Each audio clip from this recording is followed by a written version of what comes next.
मैं अतुल जैन एंड आज हम डिस्कस करते हैं class 12th subject business study का चैप्टर नंबर फर्स्ट का सिंपल सा नेम है nature and significance of management. And आज हम इस लेक्चर में डिस्कस करेंगे फंक्शन ऑफ मैनेजमेंट। तो कोई भी ऑर्गेनाइजेशन होता है, चाहे वह लार्ज ऑर्गेनाइजेशन हो, चाहे स्मॉल लेवल पर वर्क कर रहा हो, चाहे वह मैन्युफैक्चरिंग इंडस्ट्री हो, चाहे वह सर्विस इंडस्ट्री हो, तो उसमें जो मैनेजर्स होते हैं, जो मैनेजमेंट होते हैं, वो डिफरेंट टाइप के फंक्शंस करते हैं जिसके द्वारा ही उनके objective successfully, effectively and efficiently achieve होते हैं।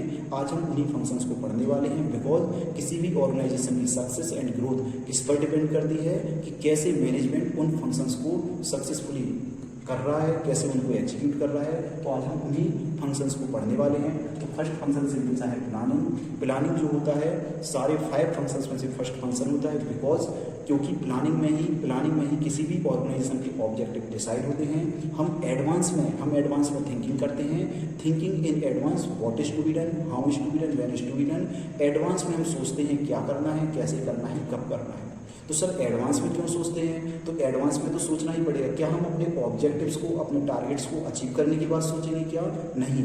जो भी हमें प्लानिंग करनी है, जब भी हम अपने ऑब्जेक्टिव्स को अचीव करना चाहते हैं तो एडवांस में ही हमें सोचना पड़ता है क्या करना है, कैसे करना है, कब करना है, क्या हमारे ऑब्जेक्टिव्स रहेंगे, क्या हमारे टारगेट्स रहेंगे एंड उनको कैसे हमें अचीव करना है। तो उनके लिए जो हम एग्जीक्यूशन प्लान, उनके लिए जो हम एक एक्शन प्लान डिसाइड करते हैं, कोर्स ऑफ एक्शन डिसाइड करते हैं, उसी को हम क्या बोलते हैं? प्लानिंग बोलते हैं। तो सिंपल सी प्लानिंग की डेफिनेशन है thinking in advance, what is to be done, how is to be done, when is to be done, क्या करना है, कैसे करना है, कब करना है। और एक सिंपल सी डेफिनेशन प्लानिंग की और है कि वेयर वी आर, आज हम कहाँ हैं। आज एज्यूम करो हम यहाँ पर हैं, कहाँ हम जाना चाहते हैं, where we want to go.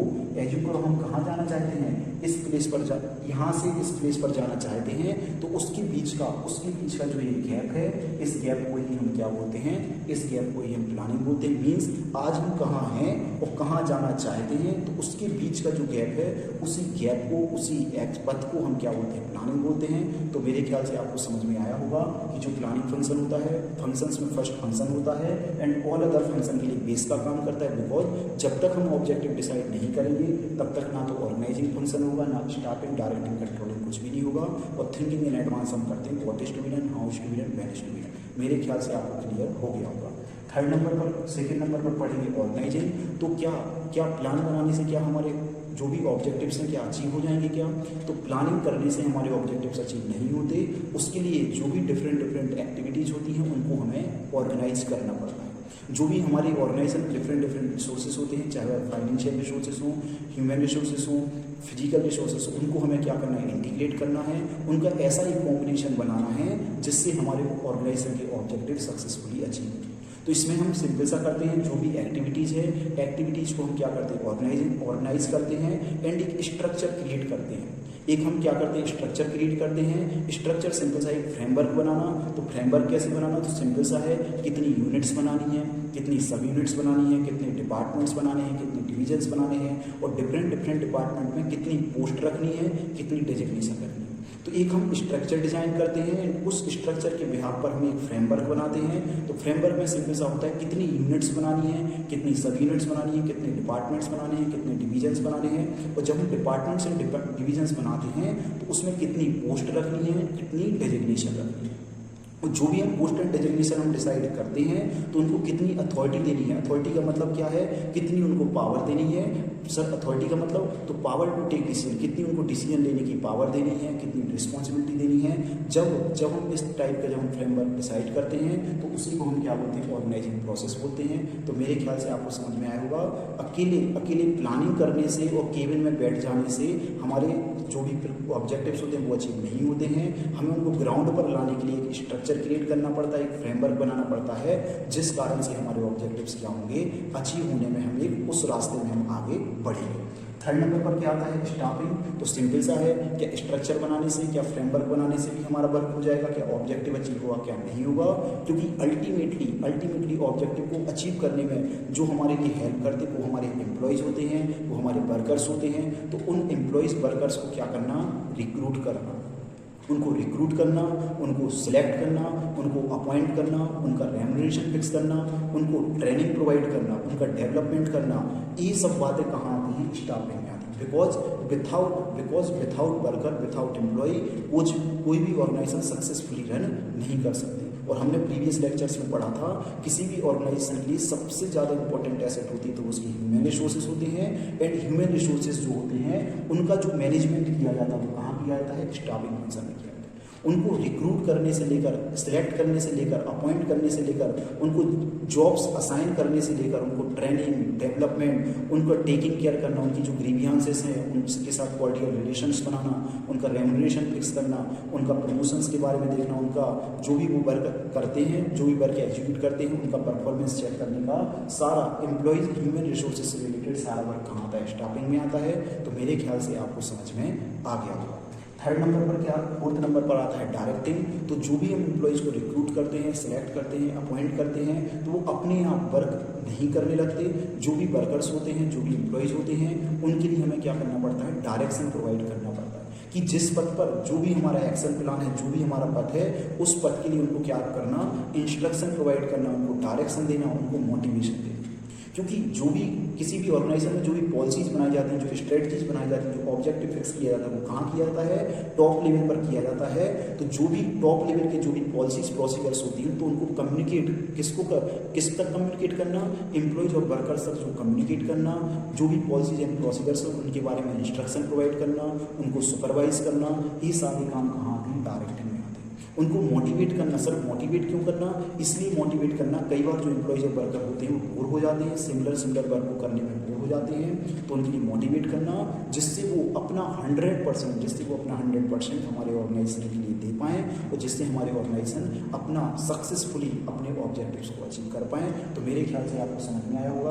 Directing function में सिंपल सा है, जो भी वर्कर्स हैं, एम्प्लॉयज हैं, उनको मोटिवेट करना, उनको इंस्ट्रक्शन प्रोवाइड करना, जो भी पॉलिसीज प्रोसीजर्स हैं, जो भी पॉलिसी प्रोविजन उनके बारे में उनको कम्युनिकेट करना, सुपरवाइज करना, उनको लीडरशिप करना, ये सब बातें कहाँ आती हैं? डायरेक्टिंग में आती हैं। मेरे ख्याल से आपको समझ में आया होगा। लास्ट पॉइंट क्या है? कंट्रोलिंग। तो कंट्रोलिंग का सिंपल सा मीनिंग है, कंट्रोलिंग सबसे इंपॉर्टेंट फंक्शन होता है। बिकॉज किसी भी ऑर्गेनाइजेशन में जो भी प्लानिंग की जाती है, प्लानिंग को में जो भी हम परफॉर्मेंस करते हैं, जो भी हमारे वर्कर्स होते हैं जो परफॉर्मेंस करते हैं, तो परफॉर्मेंस को मेजर करने का काम कहाँ होता है? कंट्रोलिंग होता है। सर मेजर का सिंपल सा मतलब होता है कि जो भी एम्प्लॉयज़ वर्क कर रहे हैं वो अकॉर्डिंग टू प्लान कर रहे हैं या नहीं कर रहे हैं।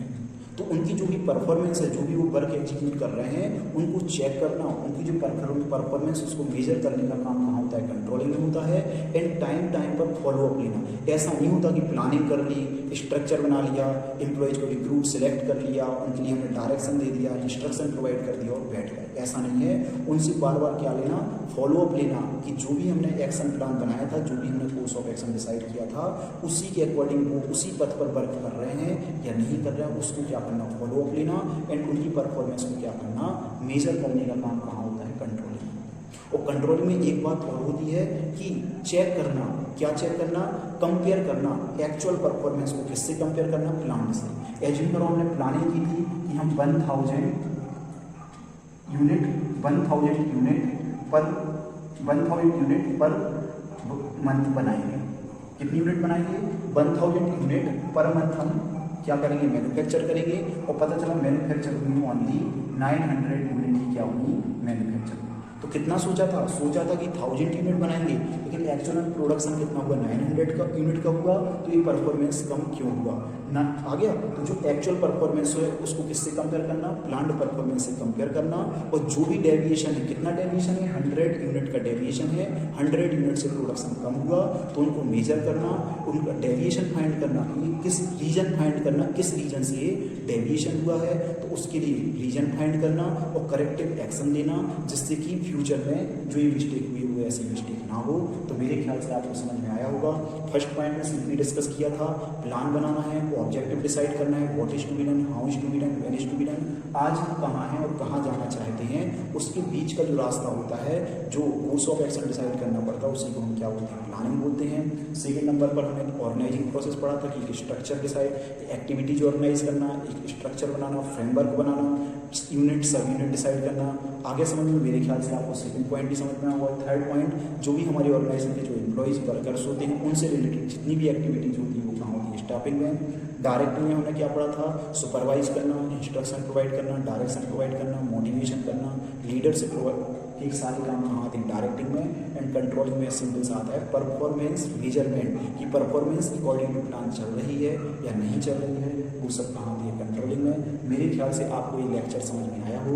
यदि आपको मेरा ये लेक्चर समझ में आया हो तो जरूर आप इस लेक्चर को लाइक करें, मेरे चैनल को जरूर सब्सक्राइब करें। यदि आपको मेरे पढ़ाने का स्टाइल बहुत अच्छा लगा हो, आगे भी हम ऐसे ही सारे लेक्चर बहुत अच्छे से पढ़ेंगे। यदि आपको ऐसा लगता है तो मेरे चैनल को जरूर सब्सक्राइब करें एंड मेरे जो भी बेल आइकन को भी जरूर प्रेस करें, जिससे जब भी मैं न्यू वीडियो अपलोड करूँगा तो आप तक वो जरूर पहुँचेगा और आप उसको देखकर अपनी नॉलेज को गेन कर सकते हैं, एग्जाम की आप प्रिपरेशन कर सकते हैं। Okay, thanks. हो सकता है आपको ये वीडियो बड़ा लग रहा हो, बट हम नॉलेज के साथ पढ़ेंगे, भागेंगे नहीं कि जल्दी जल्दी भाग रहे हैं, हम नॉलेज के साथ पढ़ेंगे। ओके।